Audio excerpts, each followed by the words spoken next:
10 minute तक आरती करेंगे, 5-10 minute तक। छोटी सी एक बात कह के, जे भगवान दी समझ कई बारी ब्रह्मा की भी नहीं आंदी कि कौन है। भगवान वृंदावन में गोवर्धन जी की परिक्रमा में बैठ करके वन भोजन कर रहे हैं बच्चों के साथ, ग्वालों के साथ। भगवान भी 4-5 साल के हैं और ग्वाले भी इतने छोटे छोटे, कुछ बड़े होंगे भगवान से। तो वन भोजन कर रहे हैं भगवान, सबको अपने हाथ से भोजन पवा रहे हैं, उनका जूठा स्वयं भी खा रहे हैं। तो ब्रह्मा जी को संदेह हो गया, मोह हो गया, ये भगवान है, राम राम राम, जूठा जूठा खा रहा। तो ब्रह्मा जी को संदेह हुआ। श्री राम मां सीता के हरण होने पे, वैसे तो मैं बेनती करूं, रावण जिसे लेकर गया वो सीता है ही नहीं। सीता जी तो पूरी की पूरी भगवान राम जी की है।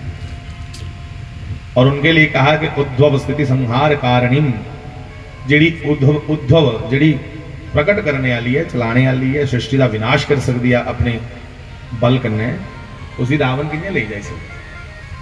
तो ये कौन है? ये वेदमती नाम की तपस्विनी है। सती वेदमती ने रावण को कहा था कि तुम्हारी मृत्यु का कारण मैं बनूंगी। पूरी कथा नहीं, उन समय नहीं है करने का। तो वो वेदमती नाम की सती सीता जी का रूप बना करके पंचवटी में तब आई जब सीता जी के पास राम जी अभी खड़े हैं, लक्ष्मण पुष्प लेने गया है और भगवान ने समझा दिया कि हे सीते, अब लीला में नया मोड़ आएगा। क्या नाथ? तो कहा हे प्रिय, अब रावण आएगा। तो वेदमती मुझे पति रूप में प्राप्त करना चाहती है, मैं तो पति रूप में उसे प्राप्त नहीं हो सकता, मैं मर्यादा पुरुषोत्तम हूं, पर उसे सीता बनने का सौभाग्य प्राप्त होगा। आप अग्नि में छिप जाइए और आपकी जगह कुटिया में वेदमती सीता का रूप धारण करके बैठेंगी। कब? जब मैं चला जाऊंगा सोने के हिरण के पास। स्क्रिप्ट पहले से खुद लिख रखा है सारा राम जी। गुरबाणी में कहा, करे करावे आपे आप, मानुष के कुछ नहीं हाथ।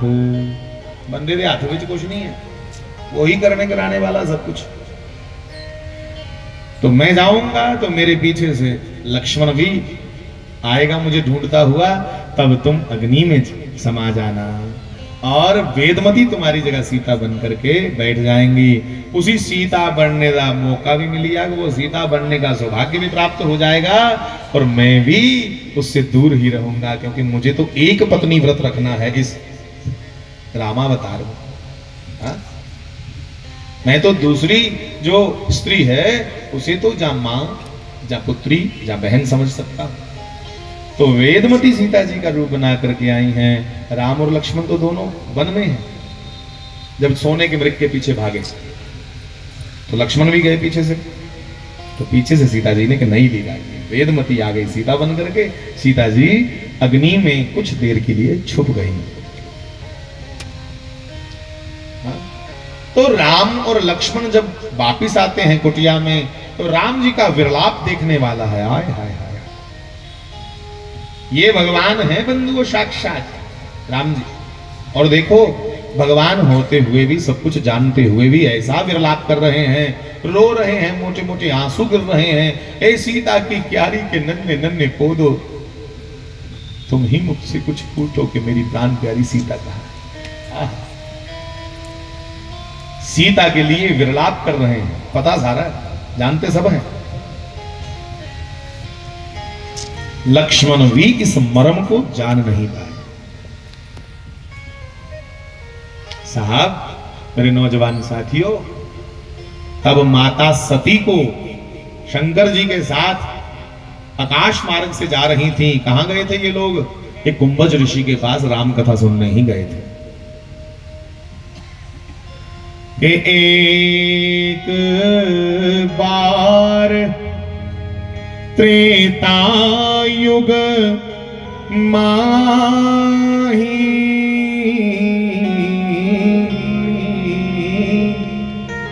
शंभु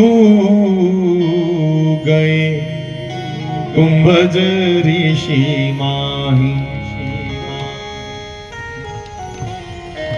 संग सती जग जननी भवानी, पूजहि ऋषि अखिलेश्वर जानी। और राम कथा कुंभज ऋषि ने शंकर जी को सुनाई, क्योंकि शंकर जी कथा सुनने ही गए, इतने कथा प्रेमी है भगवान शिव। अब कहा कथा सुन के वापिस आ रहे थे तो सती के मन में यह संदेह हो गया। कथा सुन के वापिस आ रहे थे, सती के मन में यह संदेह हुआ कि मेरे पति शिव ने, मेरे मालिक शंकर जी ने जिसको सच्चिदानंद कह के प्रणाम किया, अरे ये तो रो रहा है अपनी पत्नी के लिए, कोई कामी पुरुष लग रहा है, इसी मथा टेक करे। ये कोई भगवान है? जे भगवान हो है, अगर ये भगवान हो तो इनको पता ना चल जाए कि मेरी पत्नी कहाँ है? रो क्यों रहे हैं, बन बन भटक रहे हैं? साहब, अगर सती को भगवान नहीं पहचान में आते, ब्रह्मा को पहचान में नहीं आते, आज के 400 लोग हाथ उठा के गए हम नहीं रामकृष्ण को मानते, तो कोई बहुत बड़ी बात नहीं, क्योंकि उसकी कृपा के बिना उसको समझा नहीं जा सकता। अरे बेचारे समझा करो ने कि जरे रामकृष्ण नहीं मानते, उन बेचारों के भाग्य में नहीं है। तुम क्या अकड़ के जाओगे मंदिर के सामने से कि हम नहीं झुकते? तुम देख भाग्य नहीं यार, तुम्हें क्यों झुकना, तुम्हारे भाग्य में नहीं। हाँ, और हम भी अभिमान ना करें, करने भी गल है, ये भी बात ध्यान में रखना, हम भी अभिमान ना करें कि हम राम नाम जपते हैं, ये भी उसकी कृपा के सदके जप पा रहे हैं, वरना अपने अंदर कोई क्वालिटी नहीं, अपने अंदर कोई ऐसा गुण नहीं। क्योंकि रामायण कहती हैं कि सोई जान ही जही देही जनाई, जान तो तुम ही हो जाई। तुम्हें वो जान सकता है हे सच्चिदानंद मेरे परमात्मा, जिस पर तू कृपा करे, वो तुम्हारा नाम जप सकता है। और कृपा किस पे करेंगे? कृपा तो वो करेंगे आपकी रुचि कहां है उसके अनुसार। अंग्रेजी का मुहावरा के God help those who help themselves. कृपा करेंगे वो, पर वो देखते हैं कि इसका कर्म कैसा है, करतूत का नहीं है, करतूत दिखिए कृपा होगी। तो जो सती की समझ में नहीं आए, जो ब्रह्मा की समझ में नहीं आए साहब, वो हमारी समझ में बिना उनकी कृपा के नहीं आ सकते। इसलिए भगवान पे पूरा विश्वास करो और कहो हे गोविंद, इस जीवन के रहते रहते मैं तुम्हें जान सकूं, वरना मेरी कोई औकात नहीं कि मैं तुम्हें जानूं। तू तो बुद्धि से परे है, अकल से परे है, बल से परे है, ना तुझी ताकत करने बंदा समझी सकता, ना अकल। तुम्हें तो तुम्हारी कृपा से समझा जा सकता है। इसलिए एक छोटी सी चर्चा करूंगा, छोटी सी चर्चा। श्री कृष्ण अभी छोटे हैं, 11 साल के नहीं हुए, अभी छोटे हैं।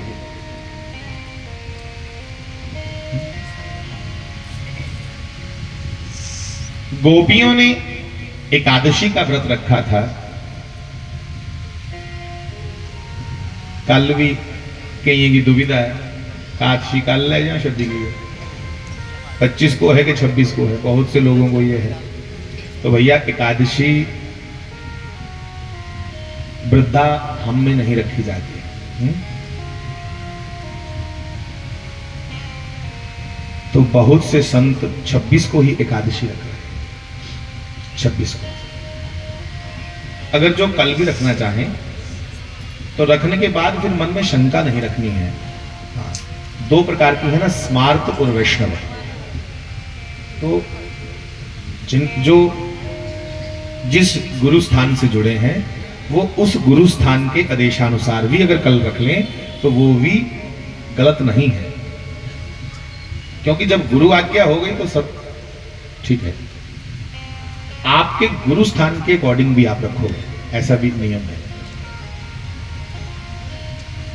सन्यासी गुरु हैं तो वो अपने हिसाब से अपने शिष्यों को कहेंगे, वैष्णव हैं तो वृंदावन में तो ज्यादा 26 को एकादशी रख रहे हैं। एकादशी का व्रत गोपियां रखे था, सभी गोपियों ने एकादशी का व्रत रखा था। द्वादशी के दिन उसका पारण करना था। पारण मतलब वारणा व्रत। तो गोपियों के मन में आया कि पहले हम किसी महापुरुष को भोग लगा लेवे, कुछ संत की, कुछ महापुरुष की पहले रोटी खिलाइए तो फिर खा गई व्रत कुआर गई। तो किस महापुरुष को अपना व्रत रखा है जो किस महापुरुष को भोजन करवा के फिर पारण करें। तो मन में आया यमुना जी के पार दुर्वासा ऋषि रहते हैं। ये दुर्वासा शंकर जी का अवतार है, ये कोई छोटे मोटे महात्मा नहीं। तो मन में आया कि दुर्वासा जी को भोग लगाएंगे। सभी गोपियां अपने घर से बढ़िया खिचड़ी बना करके, शुद्ध देसी वेदलक्षणा गौ माता का घी लेकर के, और भी जो जो पकवान बना करके यमुना जी को पार करने के लिए यमुना तट पे पहुंची। तो आगे देखा यमुना जी में तो बाढ़ आई है, बड़ा आड़ आया था। अब कैसे पार जाएं? तो इतने में देखा मुस्कुराते हुए श्री कृष्ण यमुना जी के पुलिन पर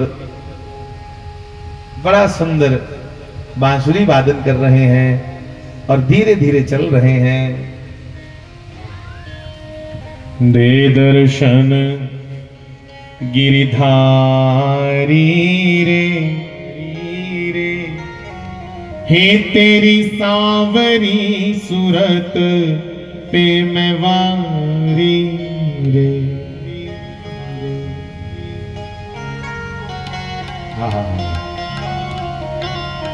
यमुना तट हरि धेनु चरावे, बोलो यमुना तट हरि धेनु चरावे। और मधुर मधुर स्वर वेणु बजावे। ए जी मधुर मधुर स्वर वेणु बजावे। वेणु मैंने बांसुरी, धेनु मैंने गौ माता। आप धेनु चराते हैं और वेणु बजाते हैं। और कि तेरे कांधे कांवरिया कांवरिया काली रे, तेरे कांधे कांवरिया हज काली रे, तेरी सांवरी सूरत पे मैं वारी रे। तो गोपियों ने देखा वो कृष्ण जा रहे हैं, सबने आवाज दी, अरे ओ लाला रुकियो, इतको आया ना इधर।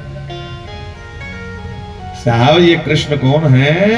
ये भगवान तो शेष महेश दिनेश गणेश, ध्यान धरे परवा को पार न पाए। शंकर जी, इंद्र, गणेश जी, सनकादिक ऋषि इसी कृष्ण का ध्यान करते हैं पर इसका पार नहीं पाते, इसकी सत्ता कहां तक है। पर उसी कृष्ण को गोपी और ग्वाल अपने घर की खिड़की से अपने हाथ में मक्खन रख के खिड़की से हाथ निकाल के कहते हैं, ओ लाला इताइयो इधर आ जरा, ये मक्खन खिलाएंगे, जहां तुझे खट्टी छाछ पिलाएंगे 4 दिन पुरानी। हाँ हाँ पिलाओ खिलाओ मक्खन, ऐसे तो नहीं खिलाएंगे, चल पहले ठुमका लगा के बता। जो सूरदास जी कहते हैं और रसखान बाबा ने भी कहा, रसखान नाम का मुस्लिम हुआ जिसने कृष्ण प्राप्ति की भगवान की। रसखान ने भी कहा और सूरदास जी ने भी कहा, जो शेष महेश गणेश की समझ में नहीं आए कि कितना महान है, कहां तक इसकी सत्ता है, वो गोलोक धाम वासी भगवान कृष्ण अपने भक्तों को रिझाने के लिए उनके हाथ से खट्टी छाछ पी करके नाच नाच के दिखाता। ये प्रेम के मामला है साहब, ये तार्किक लोगों की समझ में नहीं आएगा, ये तो कोई भक्त की समझ में बातें आएंगी।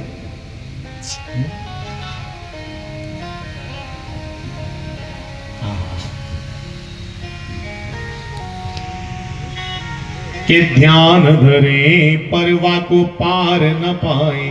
और कहा, हे जी ताको, उसी कृष्ण को, ताको अहीर की छोरियां, छछियावर छाछ पे नाच नचाए। साहब ऐसे ऐसे भगवान कहीं मिलेंगे जो भक्तों को रिझाते हैं। क्यों रिझाते हैं? क्योंकि ये भगवान का नियम है। क्या नियम है? श्रीमद् भगवत गीता जी में भगवान कह रहे हैं कि मेरा नियम है, ये यथा माम प्रपद्यन्ते तांस तथैव भजाम्यहम्। जो मुझे जिस प्रकार भजते हैं मैं भी उन्हें उसी प्रकार से भजता हूं।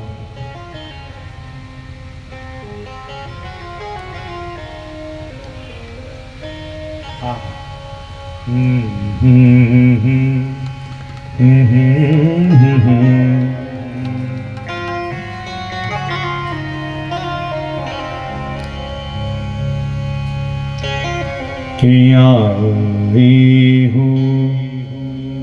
तुम सांवरी अंगना फूल खिलेंगे।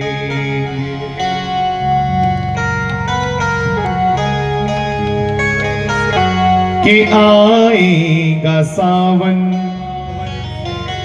आएगा सावन झूम झूम के।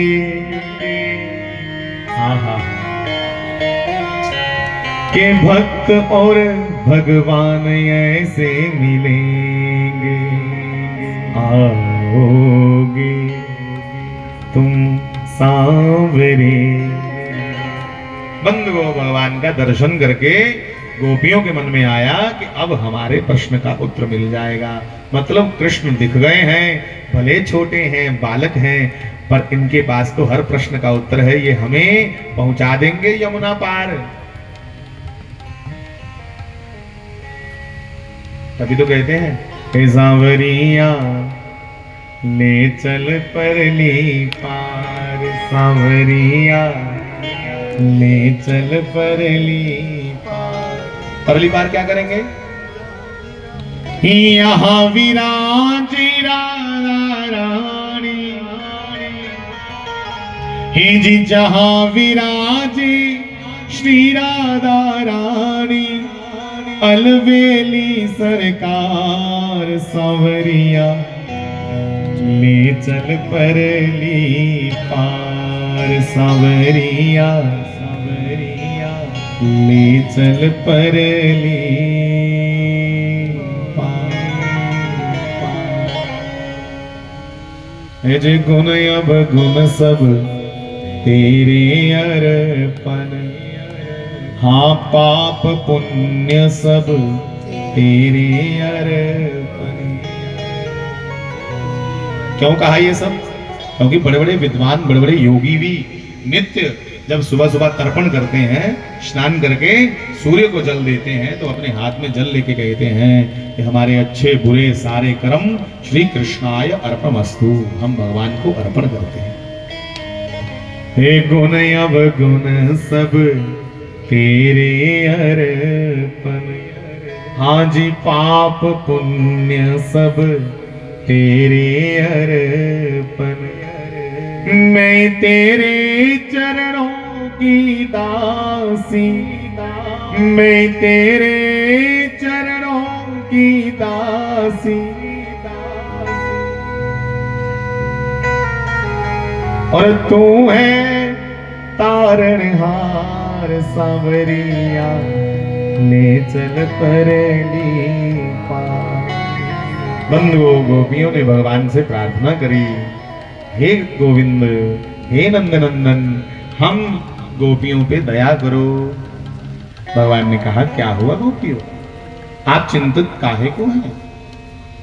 तो कहा, आज द्वादशी है, थोड़ी देर बाद त्रयोदशी लग जाएगी और द्वादशी रहते रहते व्रत का पालन करना चाहिए, तो करो। मैं कहा तो मैं रोक रहा हूं? अरे कान्हा सुनो प्यारे, हमारी इच्छा है कि दुर्वासा ऋषि अवतारी संत हैं, हम उनको भोग लगा करके फिर भोजन पावे। अच्छा तो जाओ ना। जाएं कैसे? हे नंदनंदन, यमुना जी में तो बाढ़ आई है, बाढ़ आया। अच्छा तो भगवान ने कहा, सुनो गोपियों, जाओ यमुना जी को हाथ जोड़ के कहो, हे यमुने, अगर हमारे कृष्ण ब्रह्मचारी हैं, अगर हमारे कृष्ण बचपन से ब्रह्मचारी हैं, कर्म बंधन से परे हैं, तो हमें रास्ता दो। अब गोपियों को विश्वास ना हो, ये शरारती आदमी, हाँ, किसी दी वाह मरोड़ी, किसी दी मटकी फोड़ी। ब्रह्मचारी तो लकड़ी की बनी हुई स्त्री को भी हाथ ना लगाए, ऐसा नियम है कि कहीं कहीं लकड़ी की भी औरत बनाई हो, लकड़ी की स्त्री को भी ब्रह्मचारी हाथ ना लगाए, स्पर्श ना करे। और ये कह रहा मैं ब्रह्मचारी हूं, मटकी फोड़ी इसने, इतना शरारती है, चलते चलते माखन चुरा लेता है। विश्वास तो नहीं आता, पर कुछ गोपियों ने कहा, अरे तुम श्री कृष्ण को नहीं जानती, ये कमल की पुष्प की तरह रहता तो जल में है, पर जल में रहते हुए जैसे कमल का पुष्प कभी गीला नहीं होता, वैसे श्री कृष्ण है। ये कर्म बंधन से परे हैं, ये अपने सुख के लिए नहीं, अपने भक्तों को राजी करने के लिए सब लीला करते हैं। कहो, कह के देखो।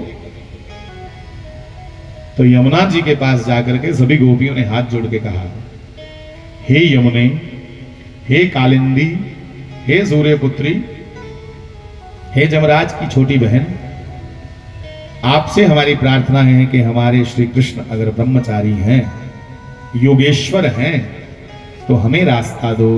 ये सुनते ही बंधुओं यमुना जी का जल सूख गया, पानी घुटनों तक आ गया। गोपियां रान परेशान गई। यमुना पार करके गोपियों ने दुर्वासा जी को भोग लगाया। दुर्वासा ऋषि तो बैठे थे, शांत चित्त से गोविंद का भजन कर रहे थे, नारायण को याद कर रहे थे, ध्यान मग्न थे, समाधिस्थ थे। पर गोपियों की स्तुति करने पे, आरती करने पे धीरे धीरे नेत्र खोले और कहा, आओ पुत्रियों, आप कैसी आई? गोपियों ने कहा, बाबा एकादशी का पारण करना था, एकादशी का व्रत पारना। तो मन में विचार आया, पहले बाबा को भोग लगाएंगे तो फिर उसके बाद हम भोजन करेंगे। ठीक है बच्चा, आओ, आपका स्वागत है। बाबा जी ने अपना मुख खोला और कहा, जो जो तुम लाई हो मेरे मुख में डाल दो। सबने अपनी थालियां बाबा के मुंह में खाली कर दी। और जैसे वापिस आने लगी तो देखा यमुना जी में दोबारा उफान आ गया, दोबारा बाढ़ आ गई। फिर बाबा जी के पास दौड़ी और कहा, दुर्वासा बाबा, ओ बाबा, यमुना जी में बाढ़ है, वापिस कैसे जाएं? मैं पुत्रो आइया कि नहीं सुनावती हो, तुम आई कैसे थी? तो कहा, बाबा आई हम ऐसे थी कि हमने यमुना जी से श्री कृष्ण के कहने पे कहा कि अगर हमारे कृष्ण ब्रह्मचारी हैं तो हमें रास्ता दो। यमुना जी ने दे दिया। तो बाबा मुस्कुराए, कहा, फिर जाओ दोबारा कहो कि अगर दुर्वासा ने बचपन से लेके आज तक एक दाना अन्न नहीं खाया तो हमें रास्ता दो। गोपियां गई, बाबा सैकड़ों थाली तो अभी तुम हमारी खा गए, सामने सामने झूठ। बंधुए संते महापुरुष ने गल्ला नहीं समझा। कबीर साहब दी भी कुछ ऐसी गल्ला जी समझ नहीं आती। बाबा कबीर साहब ने भी कमाल किया साहब। कबीर जी ने एक जगह लिखा,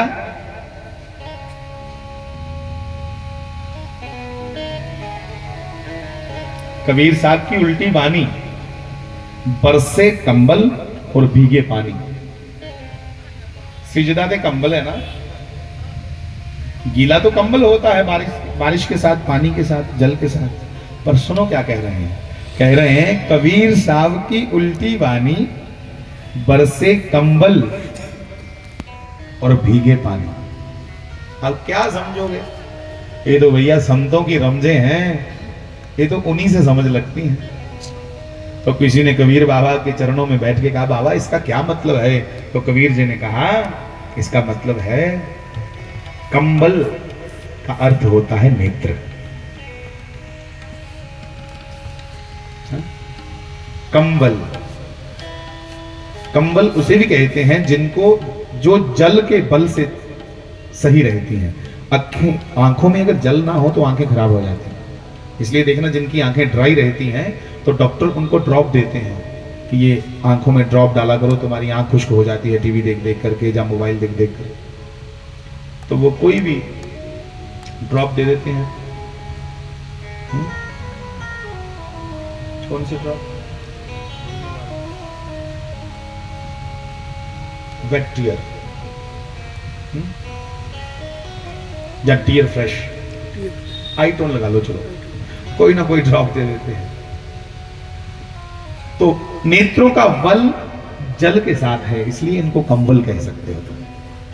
तो कबीर साहब कहते हैं अपने ईश्वर प्रेम में कभी कभी नेत्र ऐसे बरसते हैं कि बरसे कंबल, और पानी कहा जाता है हाथों को, पानी कहा जाता है हाथों को। रामचरितमानस में भी कहा है ना, सिया राम में सब जग जानी करहु प्रणाम जोरी जुग पानी।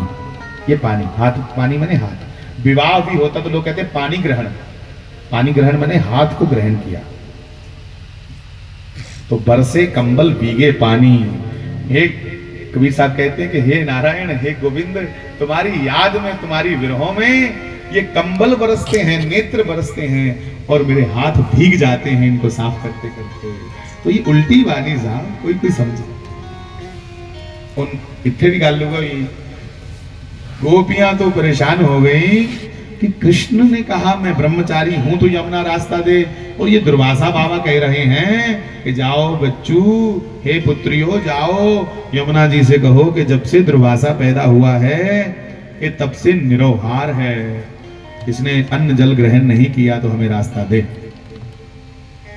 उन्हें आके आंखों पारते जाना। तो गोपियों ने हाथ जोड़ के कहा, हे यमुने, अगर बाबा दुर्वासा ने बचपन से अन्न जल ग्रहण नहीं किया तो हमें मार्ग दो।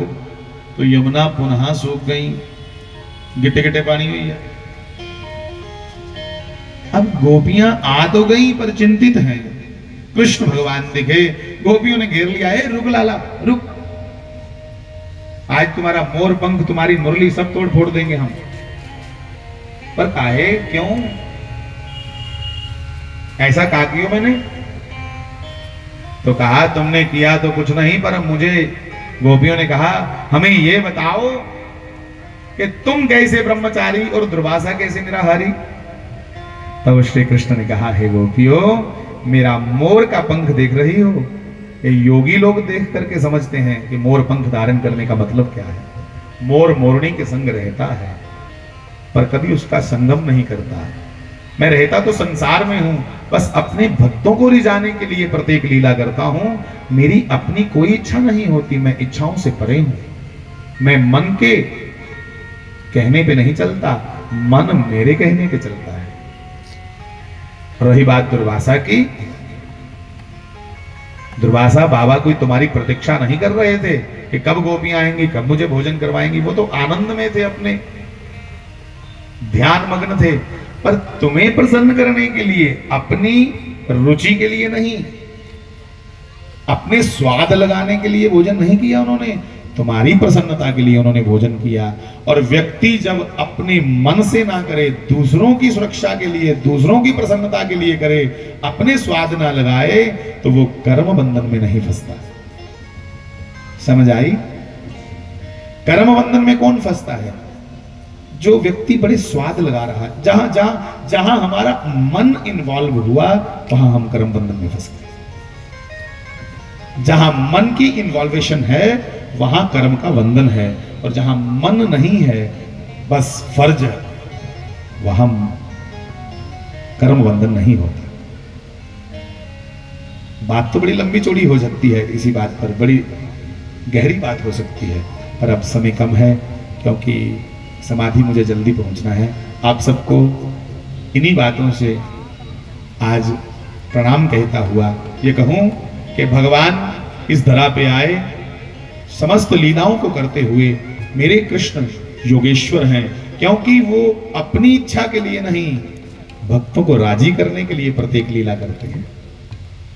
बंधुओं, एक छोटी मिसाल है, जैसे पिता अपनी पुत्री को लाड लड़ाता है, छोटी सी उसकी बच्ची है, वो कभी उसको हवा में उछाल करके फिर पकड़ लेता है। समझ आ रही ना बात? कभी उसकी गाल से गाल लगाएगा, कभी ओदा कुर्ता चुकी है निकारा ओदे टिड्डा अपने मुंह ने फुरड़ फुरड़ करता ना ऐसा। तो क्या जब पिता अपनी पुत्री को लाड़ लड़ाता है तो उसका मन मलिन होता है? सोच भी नहीं सकता साहब, अगर उसके मन में कोई मैल आ भी जाए तो कई बार पृथ्वी पे हाथ लगाकर बंधन करता है कि नारायणी मुझे क्षमा कर। वैसे ही भगवान हैं, भगवान अपने भक्तों को रिझाने के लिए सब खेल करते हैं साहब, वो कर्म बंधन में नहीं फंसते। श्री बाल कृष्ण लाल की मोहे सांवरा सलोना।